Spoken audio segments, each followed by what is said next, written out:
ਸ਼ਬਾਜ਼ ਸ਼ਰੀਫ ਕਹਿੰਦਾ ਵੇ ਕਿ ਮੇਰਾ ਜਿਹੜਾ ਵਾਲਦ ਸੀ ਨਾ ਉਹ ਗਰੀਬ ਹੀ ਠੀਕ ਹੈ। ਨਵਾਜ਼ ਸ਼ਰੀਫ ਕਹਿੰਦਾ ਹੈ ਕਿ ਮੇਰਾ ਵਾਲਦ ਜਿਹੜਾ ਸੀ ਉਹ ਬੜਾ ਜੱਦੀ ਪੁਸ਼ਤੀ ਅਮੀਰ ਸੀ। ਕੀ ਕਹਿਣਾ ਚਾਹੋਗੇ? ਸ਼ਾਇਦ ਇਹਨਾਂ ਨੇ ਸ਼ਨਾਖਤੀ ਕਾਰਡ ਦੇ ਉੱਤੇ ਇੱਕ ਨਾਂ ਲਾਇਆ ਵਾਲਦ ਨੇ ਲਹਿਦਾ ਹੋਣ।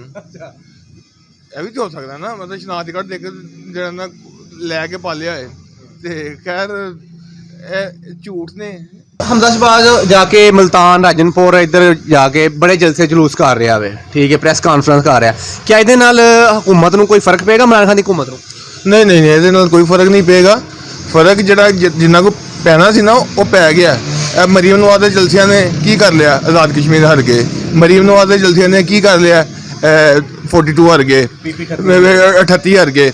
ਠੀਕ ਹੈ ਨਾ, ਇਹਨਾਂ ਦੇ ਜਲਸਿਆਂ ਨਾਲ ਕੋਈ ਫਰਕ ਨਹੀਂ ਪੈਂਦਾ। ਇਹ ਇਮਰਾਨ ਖਾਨ ਦਾ ਇਹਨਾਂ ਦਾ ਕੋਈ ਕੰਪੈਰੀਜ਼ਨ ਹੀ ਨਹੀਂ ਕੀਤਾ ਜਾ ਸਕਦਾ। ਇਮਰਾਨ ਖਾਨ ਦਾ ਮੋਰਾਲ ਮੁਲਕ ਨੂੰ ਕਿੱਥੇ ਉਠਾ ਕੇ ਲੈ ਗਿਆ। ਤੇ ਇਹਨਾਂ ਦਾ ਉਹ ਇਸ ਤੋਂ ਪਹਿਲੇ ਉਹਨਾਂ ਨੂੰ ਕਿਉਂ ਨਹੀਂ ਖਿਆਲ ਆਇਆ ਸਾਊਥ ਪੰਜਾਬ ਦਾ? ਉਸ ਤੋਂ ਪਹਿਲੇ ਉਹਦੇ ਜਾ ਕੇ ਕਰ ਸਕਦੇ ਨੇ। ਇਹਨਾਂ ਨੇ ਸਿਰਫ ਇੱਕ ਲਾਹੌਰ ਦੇ ਉੱਤੇ ਕਬਜ਼ਾ ਕੀਤਾ ਸੀ ਤੇ ਲਾਹੌਰ ਨੂੰ ਇਹ ਕਹਿ ਰਹੇ ਸਨ ਕਰਦੇ ਟੈਕਸ ਪੂਰਾ ਪਾਕਿਸਤਾਨ ਦੇਵੇ ਤੇ ਅਗਰ ਕੋਈ ਥੋੜੀ ਸਬਸਿਡੀ ਦੇਣੀ ਹੈ ਤੇ ਲਾਹੌਰ ਨੂੰ। ਤੇ ਕਿਤੇ ਸਾਊਥ ਪੰਜਾਬ ਵਾਲੇ ਕਿੱਥੇ ਸਨ? ਕੀ ਉਹ ਇਨਸਾਨ ਨਹੀਂ ਹੈ? ਤੇ ਉਹਨਾਂ ਦੇ ਹਕੂਕ ਉਹਨਾਂ ਨੂੰ ਮਿਲਣੇ ਚਾਹੀਦੇ ਸਨ। ਹੁਣ ਜਲਸੇ ਜਾ ਕੇ ਕਰੇਗਾ, ਸੱਚਾ ਹੋਏਗਾ ਤਾਂ ਉਹਦਾ ਕੋਈ ਫਾਇਦਾ ਨਹੀਂ ਹੈ। ਉਹ ਕਹਿ ਰਹੇ ਨੇ ਕਿ ਸਾਡੇ ਨੂੰ ਕਹਿੰਦੇ ਨੇ ਚੋਰ ਹੈ, ਸਾਨੂੰ ਚੋਰ ਕਹਿੰਦੇ ਨੇ, ਲੇਕਿਨ ਸਭ ਤੋਂ ਵੱਡਾ ਇਮਰਾਨ ਖਾਨ ਖੁਦ ਚੋਰ ਹੈ ਪਾਕਿਸਤਾਨ ਦਾ। ਇਹ ਤਾਂ ਮੇਰੇ ਖਿਆਲ ਨਾਲ ਬੜਾ ਅੱਛਾ ਜੋਕ ਹੈ ਕਿ ਇਮਰਾਨ ਖਾਨ ਨੂੰ ਚੋਰ ਕਹਿਣਾ। ਇਮਰਾਨ ਖਾਨ ਮੇਰੇ ਖਿਆਲ ਨਾਲ ਇਸ ਵਕਤ ਅਗਰ ਕੋਈ ਸਿਆਸਤਦਾਨਾਂ ਦੇ ਵਿੱਚੋਂ ਮੇਰੇ ਖਿਆਲ ਨਾਲ ਅਗਰ ਕੋਈ ਸਾਦਕ ਅਮੀਨ ਹੈ ਤਾਂ ਇਮਰਾਨ ਖਾਨ ਹੈ। ਸਾਬਤ ਕਰਨ ਕਿਸੇ ਜਗ੍ਹਾ ਦੇ ਉੱਤੇ, ਕਿਸੇ ਜਗ੍ਹਾ ਦੇ ਉੱਪਰ ਹੀ ਸਾਬਤ ਕਰਨ। ਇਹਨਾਂ ਦੇ ਹਰ ਚੀਜ਼ ਦੇ ਉੱਪਰ ਜਿਹੜਾ ਨਾ ਮਤਲਬ ਤੁਸੀਂ ਮਰੀਮ ਨਵਾਜ਼ ਨੂੰ ਦੇਖ ਲਓ, ਉਹਦੇ ਜਿਹੜੇ ਟਾਕ ਸ਼ੋਅ ਦੇ ਵਿੱਚ ਕਿਹਾ ਕਿ ਮੇਰੀ ਜਾਇਦਾਦ ਨਹੀਂ ਹੈ, ਉਹ ਨਿਕਲ ਆਈਆਂ। ਮੇਰੇ ਬੱਚੀਆਂ ਜਿਹੜੇ ਨੇ ਉਹ ਨਹੀਂ ਹੈ, ਉਹ ਬੱਚਿਆਂ ਦੀਆਂ ਆਫਸ਼ੋਰ ਕੰਪਨੀਆਂ ਨਿਕਲ ਆਈਆਂ। ਇਸ ਤਰ੍ਹਾਂ ਹੀ ਮੇਰੇ ਬਾਪ ਜਿਹੜੇ ਦਾਦਾ ਗਰੀਬ ਸਨ, ਮਤਲਬ ਬੜੇ ਅਮੀਰ ਸਨ। ਸ਼ਬਾਜ਼ ਸ਼ਰੀਫ ਕਹਿ ਰਿਹਾ ਸੀ ਐਨ ਜੀ ਸੀ। ਇਹ ਹਰ ਚੀਜ਼ ਨੂੰ ਗੋਲ ਮੰਡੀ ਜਾ ਕੇ ਦੇਖ ਲੈਣਾ। ਅੱਜ ਵੀ ਇਹਨਾਂ ਦੀ ਜਿਹੜੀ ਨਾ ਇਤਫਾਕ ਫਾਊਂਡਰੀ, ਅੱਜ ਵੀ ਉਹਦੀ ਛੋਟੀ ਜਿਹੀ ਦੁਕਾਨ ਹੈ ਜਿਹਨੂੰ ਬੜੀ ਵੱਡੀ ਫਾਊਂਡਰੀ ਕਹਿੰਦੇ ਸਨ। ਤੇ ਕੋਈ ਇਹ ਸਾਦਕ ਇਮਰਾਨ ਖਾਨ ਸਾਦਕ ਅਮੀਨ ਨੇ। ਇਨਸ਼ਾਅੱਲਾ ਤਾਲਾ ਰਹੇਗਾ। ਸ਼ਾਇਦ ਉਹਦੇ ਨਾਲ ਕੁਝ ਬੰਦੇ ਹੈ ਨੇ, ਲੇਕਿਨ ਇਨਸ਼ਾਅੱਲਾ ਤਾਲਾ ਇਮਰਾਨ ਖਾਨ ਨੇ ਡੰਡਾ ਫੜਿਆ। ਇਨਸ਼ਾਅੱਲਾ ਅਲਹਮਦੁਲਿਲਾ ਉਹਨਾਂ ਨੂੰ ਜਿਹੜਾ ਨਾ ਠੀਕ ਲਾਈਨ ਤੇ ਲਿਆਏਗਾ। ਅੱਛਾ, ਇਹ ਕਹਿ ਰਹੇ ਸ਼ਬਾਜ਼ ਸ਼ਰੀਫ ਕਹਿੰਦਾ ਵੇ ਕਿ ਮੇਰਾ ਜਿਹੜਾ ਵਾਲਦ ਸੀ ਨਾ ਉਹ ਗਰੀਬ ਹੀ ਠੀਕ ਹੈ। ਨਵਾਜ਼ ਸ਼ਰੀਫ ਕਹਿੰਦਾ ਹੈ ਕਿ ਮੇਰਾ ਵਾਲਦ ਜਿਹੜਾ ਸੀ ਉਹ ਬੜਾ ਜੱਦੀ ਪੁਸ਼ਤੀ ਅਮੀਰ ਸੀ। ਕੀ ਕਹਿਣਾ ਚਾਹੋਗੇ? ਸ਼ਾਇਦ ਇਹਨਾਂ ਨੇ ਸ਼ਨਾਖਤੀ ਕਾਰਡ ਦੇ ਉੱਤੇ ਇੱਕ ਨਾਂ ਲਾਇਆ ਵਾਲਦ ਨੇ ਲਹਿਦਾ ਹੋਣ। ਇਹ ਵੀ ਤਾਂ ਹੋ ਸਕਦਾ ਨਾ, ਮਤਲਬ ਸ਼ਨਾਖਤੀ ਕਾਰਡ ਦੇ ਕੇ ਜਿਹੜਾ ਨਾ ਲੈ ਕੇ ਪਾਲਿਆ ਹੈ। ਤੇ ਖੈਰ ਇਹ ਝੂਠ ਨੇ। ਝੂਠ ਦਾ ਇਹਨਾਂ ਕੋਲ ਬੜਾ ਕੈਲਬਰੀ ਫਾਂਟ ਇਹਨਾਂ ਕੋਲੋਂ ਜਿਹੜਾ ਨਾ ਹੁਣ ਉਹ ਜਨਰਲ ਹਮੀਦ ਦੇ ਉੱਤੇ ਆਂਡੇ ਨੇ। ਜਨਰਲ ਹਮੀਦ 2019 ਦੇ ਵਿੱਚ ਜਾ ਕੇ ਉਹਨੂੰ ਜਿਹੜਾ ਨਾ ਉਹਦਾ ਮਿਲਿਆ ਸੀ। ਇਹ 2018 ਦੀ ਗੱਲ ਕਰਨ ਰਹੀ ਹੈ ਯਾਰ। ਝੂਠ ਅਸੀਂ ਤੇ ਹੁਣ ਇਸ ਚੀਜ਼ ਨੂੰ ਡਿਸਕਸ ਦੋਸਤਾਂ ਨੇ ਡਿਸਕਸ ਕਰੀਏ ਉਹ ਵੀ ਮੁਨਾਸਬ ਨਹੀਂ ਹੈ, ਕਿਉਂਕਿ ਇਹਨਾਂ ਦੀ ਉਹ ਪਰਸਨੈਲਿਟੀ ਨਹੀਂ ਰਹੀ ਹੈ ਕਿ ਅਸੀਂ ਇਹਨਾਂ ਨੂੰ ਡਿਸਕਸ ਕਰੀਏ।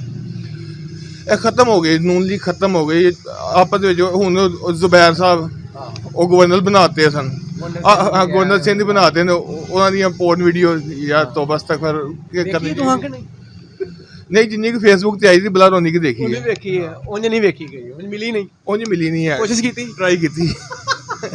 ਤੇ ਤੁਹਾਨੂੰ ਨੈਕਸਟ ਕੀ ਉਮੀਦ ਹੈ ਕਿ ਕਿਸੇ ਹੋਰ ਆ ਸਕਦੀ, ਕਿਸੇ ਦੀ ਹੋਰ ਦੀ ਵੀਡੀਓ?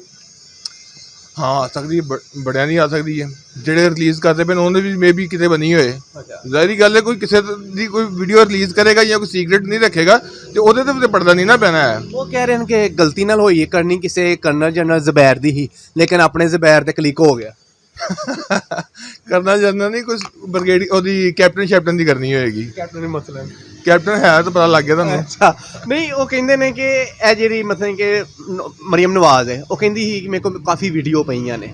ਕੀ ਖਿਆਲ ਹੈ ਕਿਤੇ ਉਹਨੇ ਤਾਂ ਨਹੀਂ ਕਰ ਛੱਡੀ? ਭਾਈ ਮੇਰੇ ਉਹ ਨਏ ਮਾਡਲ ਦੇ ਨਏ ਅੱਛੇ ਰੈਜ਼ੋਲੂਸ਼ਨ ਵਾਲੇ ਫੋਨ ਲੈਣੇ ਨੇ ਤੇ ਵੀਡੀਓ ਬਣਾਉਣ ਲੱਗਾ। ਉਹਨੂੰ ਕਿਹੜੀ ਪ੍ਰੋਬਲਮ ਪਤਾ ਨਹੀਂ ਕਿਹਦੀ ਬਣਾਈ ਹੋਏਗੀ ਤੇ ਕਿਦੋਂ ਬਣਾਈ ਹੋਏਗੀ। ਇਹ ਨੂਨ ਲੀਗ ਵਾਲੇ ਨੂੰ ਆਪਣਾ ਜਿਹੜਾ ਮੈਂ ਤਾਂ ਕਹਿੰਦਾ ਕਿ ਇਹਨਾਂ ਵੀ ਪਤਾ ਨਹੀਂ ਉਹਨੇ ਕਿਹੜੀ ਲਾਈ ਹੋਣੀ ਹੈ। ਇੰਡੀਆ ਦੇ ਬਾਦਸ਼ਾਹ ਫਿਲਮ ਵਾਲੀ ਤਾਂ ਨਹੀਂ ਤੇ ਤੁਹਾਨੂੰ ਪਤਾ ਹੀ ਸਾਰਾ। ਤੇ ਨਹੀਂ ਹੈ, ਅਸੀਂ ਇਹ ਜੇ ਟਾਕ ਸ਼ੋ ਜੇ ਪ੍ਰੋਗਰਾਮ ਹੁੰਦੇ ਨੇ ਨਾ ਤੇ ਅਸੀਂ ਇਹਨਾਂ ਦੀ ਬਾਰ-ਬਾਰ ਗੱਲ ਕਰਕੇ ਨਾ ਅਸੀਂ ਇਹਨਾਂ ਦਾ ਨੂੰ ਡਿਸਕਸ ਹੀ ਨਹੀਂ, ਇਹਨਾਂ ਦਾ ਲੈਵਲ ਹੀ ਨਹੀਂ ਹੋ ਰਿਹਾ ਕਿ ਜਿੰਨੀਆਂ ਕਿ ਇਹਨਾਂ ਨੇ ਘਟੀਆਂ ਹਰਕਤਾਂ ਕੀਤੀਆਂ ਨੇ ਜਾਂ ਜਿੰਨਾ ਇਹਨਾਂ ਨੇ ਮਤਲਬ ਕਿ ਨੁਕਸਾਨ ਪਹੁੰਚਾਇਆ ਇਸ ਮੁਲਕ ਨੂੰ, ਇਹਨਾਂ ਨੂੰ ਅਸੀਂ ਡਿਸਕਸ ਕਰਕੇ ਇਹਨਾਂ ਨੂੰ ਅਸੀਂ ਹਾਈਲਾਈਟ ਕਰਨੇ ਆ। ਜਬਕਿ ਇਹਨਾਂ ਦਾ ਖਤਮ ਹੋਣਾ ਚਾਹੀਦਾ ਸਿਲਸਿਲਾ ਜਿਹੜਾ ਨਾ, ਇਹਨਾਂ ਨੂੰ ਨਹੀਂ ਡਿਸਕਸ ਕਰਨਾ। ਅਗਲੀ ਹੁਕੂਮਤ ਸਾਡੀ ਹੋਏਗੀ। ਕਿਹਦੀ ਸ਼ਬਾਸ਼ ਸ਼ਰੀਫ ਨਵਾਜ਼ ਸ਼ਰੀਫ ਦੀ ਦੋਵਾਂ ਦੀ ਨੂਨ ਲੀਗ ਦੀ ਨੂਨ ਲੀਗ ਦੀ ਤਾਂ ਇੰਪੋਸੀਬਲ ਹੈ। ਇਹਨਾਂ ਦੋਵਾਂ ਦੇ ਵਿੱਚੋਂ ਜਿਹੜਾ ਨਾ ਅਗਰ ਕੋਈ ਇੱਕ ਬੰਦਾ ਕਵੇ ਚਲੋ ਸ਼ਾਇਦ ਕਿਤੇ ਕੋਈ ਮਤਲਬ ਕਿ ਕੋਈ ਬਣ ਜੇ ਇਹਨਾਂ ਦੀ ਕੋਈ ਡੀਲ ਵਗੈਰਾ ਹੋ ਜਾਏ, ਲੇਕਿਨ ਇਹਨਾਂ ਦੀ ਮੈਨੂੰ ਨਹੀਂ ਲੱਗਦਾ ਕਿ ਇਹਨਾਂ ਦੀ ਹੁਕੂਮਤ ਹੋਵੇ ਅਗਲੀ ਵੀ ਇਨਸ਼ਾਅੱਲਾ ਇਮਰਾਨ ਖਾਨ ਦੀ ਹੋਏਗੀ। ਅਤੇ ਫਿਊਚਰ ਵਿੱਚ ਮੈਂ ਤਾਂ ਕਹਿੰਦਾ ਕਿ ਖਾਨ ਸਾਹਿਬ ਕੋਸ਼ਿਸ਼ ਕਰਕੇ ਤੇ ਸਦਾਰਤੀ ਨਿਜ਼ਾਮ ਆਏ ਅਤੇ ਜਿਹੜੇ ਤੁਹਾਡੇ ਵੀ ਕਰਪਟ ਬੰਦੇ ਜਿਹੜੇ ਨਾਲ ਸੱਜੇ ਖੱਬੇ ਫਿਰਦੇ ਨਾ ਉਹਨਾਂ ਨੂੰ ਕਿਤੇ ਟੰਗੋ ਕਿ ਮਤਲਬ ਖਾਨ ਦਾ ਦੇਖੋ, ਤੁਸੀਂ ਖਾਨ ਦਾ ਲੈਵਲ ਦੇਖੋ, ਉਹਨੇ ਜਹਾਂਗੀਰ ਤਰੀਨ ਵਰਗੇ ਬੰਦੇ ਮਤਲਬ ਕਿ ਹੁਣ ਇਹ ਜਿਹੜਾ ਪੰਡੋਰਾ ਬਕਸਾ ਹੈ ਉਹਦੇ ਵਿੱਚ ਵੀ ਉਹਨੇ ਕਿਹਾ, ਇਮਰਾਨ ਖਾਨ ਨੇ ਉਹਨੇ ਕਿਹਾ ਕਿ ਜਿਹੜੀ ਬਣਾਈ ਇਹਨਾਂ ਨੇ ਯਾਰ ਵੈਰੀਫਿਕੇਸ਼ਨ ਵਾਸਤੇ ਟੀਮ ਬਣਾਈ ਹੈ ਨਾ, ਉਹ ਹਾਂ ਉਹਦੇ ਇਨਵੈਸਟੀਗੇਸ਼ਨ ਟੀਮ ਉਹਦੇ ਸਰਬਰਾਹ ਬਣੇ ਨੇ। ਉਹਨਾਂ ਨੇ ਕਿਹਾ ਮੈਂ ਪੁੱਛ ਲੈਣਾ ਵਾ ਕਿਹੜਾ सब्सक्राइब बटन पर क्लिक करें और बेल के निशान पर भी क्लिक करें ताकि हर वीडियो आपको मिल सके। तो वीडियो लाइक करना मत भूलिएगा। अल्लाह हाफिज।